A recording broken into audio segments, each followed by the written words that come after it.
Hello, Geminis. It's umomgtarot, and this is your September love and relationships readings. Sometimes other things force their way out. Keep it to love and relationships, but hey, let's see who comes up. Let's see who's all up in your energy as far as love and relationships with the astrology reading cards. Who's at it? Who's at it? Who's at it with the Geminis? It's the Scorpios, the old phallic Scorpio card, as you can see. Scorpio and Geminis go hand in hand. I know they're not supposed to be compatible at all, but they like to argue. And that's what brings them together, because like in a lot of settings, it's like, let's bond over someone we mutually don't like. We like to argue. And that's where the common ground occurs. No disrespect. Now, if you're being real with yourself. Anyways, I like the way that they cuss out that bill collector. I like that. Okay, your next card is Saturn, and this is again another strict card, another no nonsense type of vibe, more like that paternal energy where it's like, I'm here to show you how to survive, how to hunt, not gather, how to defeat. Listen, that's willpower, that's planning, that's all the earthy stuff, practicality, long-term planning, educated risks, routine. Capricorn. Scorpio, Capricorn, the most sophisticated signs of the zodiac, if you ask me. And Mercury, which that includes you now, Gemini, and Virgo, another earth sign. And I was gonna say it just now. I was gonna say, Virgo's a little solemn and dignified, the women. And then I'm like, maybe it wasn't meant to be. Then Mercury pops up, and I'm like, damn it, I should have spoken up. But yeah, Mercury. So you guys are dealing with communication and boundaries. You guys are dealing with somebody who's very deep and like borderline scary, like how deep they'll go to be heard by you, especially when you're like, I'm over this. Or at least they feel things very deeply. They're very sensitive. So you feel like you have to be very careful when you speak to them, or like when you express yourself. You can't do it like very freely because they'll get offended or they'll take it to heart. Also, then you have to, and they might not be good with boundaries either, and the communication style might be affected by that. So let's have a look-sees at the tarot for the month. Love and relationships, I see some flaws, but we could see some victories. We can see some good things. Boundaries are healthy. Communication is good. Scorpio energy, this just means they're very loyal, and they value integrity, good core character, and they care about karma. Karma is that one where they're like, I'm not going to do someone super, super dirty because I don't want that to come to me, because I actually believe it'll come back to me. For sure. All right? There it is right there. There it is right there. The biggest motivating factor for like a Scorpio vibe right there. Right there. Two of Cups. We're starting off with a breakup, a disconnect. Somebody that you're, I guess, longing for or thinking about is someone that you're not in current communication with. Or perhaps this is the telltale or the story of, all right, to start, we weren't talking for a while, and then, but either way, there's a disconnect with another person that you're thinking about as far as love and relationships goes. Scorpio, Capricorn, Gemini, or Virgo. Then we have Libra and, Justice, which is associated with Libra. This is the Justice card. This is about something that feels unfair because this card is in reverse next to this disconnected relationship. I feel like something unjust happened within this relationship, this person that you're talking or thinking about.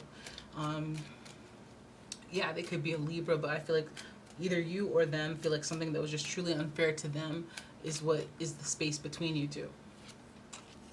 Oh my goodness, the way that it ended probably, again, is the reason it ended, is the way that it ended is because something was very unjust, something was very unfair, and somebody walked away from it feeling like this is no coming back from this.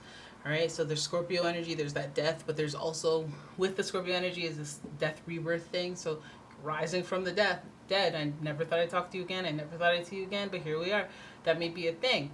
Also, all of these cards being in reverse, it really tells me like a story of like, this was going to, 1 + 1 = 2 in this situation. We disconnected, we broke up because you did this, you betrayed me. I feel that deeply with the Scorpio energy hovering around. That is the ultimate red flag, that is the ultimate deal breaker. You betrayed me, you broke the trust, and now we have just opposing standpoints or viewpoints. Very clear sign of, hey, No. Very clear-cut case of, oh, we broke up, that's why. It's over. But again, I feel like this is something that Scorpio energy involved really is marinating in, maybe stewing in. Maybe that's what's like at the heart of this love and relationship reading for you, is that there's some depth of anger. There's some like underlying anger and resentment and feelings of betrayal, feelings of disloyalty that goes with this and has permeated through all of your love and relationships. Three of Cups, you got friendships, hoping that friendship isn't involved with a betrayal. That would suck. We see clear signs of an ending, and it's something that just seems really unfair, and then we have celebration right after it, so it feels like a long time coming, something that your friends were supportive of, or something that other people were very clear on why they would be optimistic if you were to, take the sign of the end in this relationship. So it might be, you guys might be all thinking about somebody that you have already ended it with. It was always a very red flag, and it's something that you can feel. A lot of people are like, oh, we broke up and I just really long for them and I wonder and da, da, da. But you got a clear sign that this is over, this is not meant to be, this is not your person, this is not right, this action is not good, this da, da, da, da, da. Yet you wonder, and that is the issue. I think you might have mutual friends with this person. I think you might have friends that are happy that you guys broke up, and that might be something that just makes you want to reconnect with them to prove them wrong. That's like some sort of like subconscious thing, so don't feel bad. Also, I feel like this celebration here, let's keep going. Actually, let's keep going. King of Pentacles. Oh no, okay.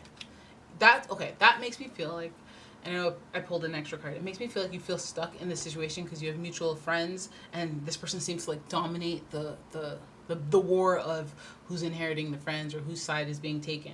So it feels like there's this Eight of Swords like sitting in your bed that you've made. So there might be a little bit of like an issue where you could cut yourself out of a situation, or you could just like do things differently to get yourself out of a period of stagnation in your life where you need to break free, and you need to do it on your own accord. So again, if the King of Pentacles is this person and that's giving that Capricorn energy, or maybe even that Virgo energy, it feels like this person is dominating or has the upper hand in the situation where, like, post ending, whatever was unfair, I feel like people felt it was so fair.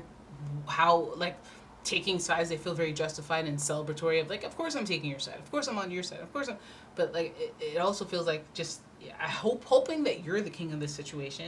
I'm hoping that you're the one that's dominating the situation, but I also feel like you're still stuck thinking about this person anyway, regardless of who's ruling what. Maybe it's like losing your friends kind of thing, or depending on how things ended, even if you feel justified in what you did or what they did or whatever the heck, however it played out, people have their different perspectives on what happened. This death card sometimes represents that because, like, two sides of the story. Maybe the whole time they were telling your friends that this was happening, and so now when you break up, they're like, oh, I'm good, you glad she was terrible to you, and you're like, what? This person dumped me out of the blue. I didn't know anything was wrong. They don't know that, and it's too late to be like make that case because they'll be like, oh, of course you're gonna say that now. So I just feel like there's like a real pre-planned kind of upper hand thing that this person has, or maybe they just like laid the foundation to have people on their side or celebrating them a little bit more than you. And I think that at the end of the day, I think if it's not you and if it's not both, it's at least one of you that is trapped in your own thought patterns and you're unable to move on from the situation. You keep yourself stuck in it. Eight of Swords is saying that either you're thinking about this still or they're still thinking about this still, whether or not they're in a power position in the situation. They're still thinking about it. This also looks like onlooking to other people celebrating, having a good time, and keeping yourself trapped in a particular state.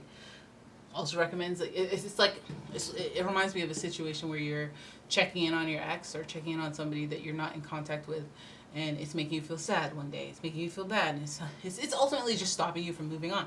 It's keeping you stuck while they're none the wiser. They don't know that you're checking, and don't do that thing where you let them know that you're checking, kind of thing. But yeah, no, that's not healthy either. I feel like this is just like a reiteration or a justification for an ending. It should have ended. It's a good thing that it ended. Whether or not it may reconnect in the future is up in the air. Who cares? One way or another, you move on. You keep it pressing. You let storylines unfold organically. You don't try to like be like, oh, I wonder what's going to happen on season 10 of my life. Maybe they'll come back this season. Maybe, and then 50 years pass. It's just like, let's just do other stuff. And if that happens, then great. Like, or not great. Whatever. But, and it's also a lesson on who's standing beside you, who supports you, who's aligned with your thinking, who jumps to conclusions, all sorts of things. Which friendships are real, which friendships are fair weather. But I think that you learn a lot from this situation, especially this month, where there's this disconnect. And even though, like, I know someone feels like something's unfair, great. I feel like overall, you get to see stuff. You get to see some realness in life, and some people aren't prepared for that. But it helps validate a few things. This ending with this person helps validate a few things about a few people that are hovering around the situation. Who's celebrating with you? Who's celebrating with them? Who's still hanging out with you? Who's still hanging out with them? Who's hanging out with both? Like, things become clearer. Things become clearer. Okay, and so just remember how to act accordingly, and don't just put the blindfolds on and pretend stuff isn't happening. Right? Alrighty then. Okay, so there it is. That is your reading. I hope you guys enjoyed it. If you did, please give the video a thumbs up and subscribe to my channel. Leave a comment. Share the video. Why not? And if you feel like it, go ahead and check out my Etsy shop. There's a link in the description. I sell soy candles, and I sell home fragrances, delicious home fragrances, by the way, that make it feel very holiday-ish, very home-like. Very like, like when you're from a big family and then you live on your own, and it's like, I miss the ambient smells of like family and stuff like that. Like, yeah, it's sense like that. So yeah, check that out, and I will see you guys in the next video.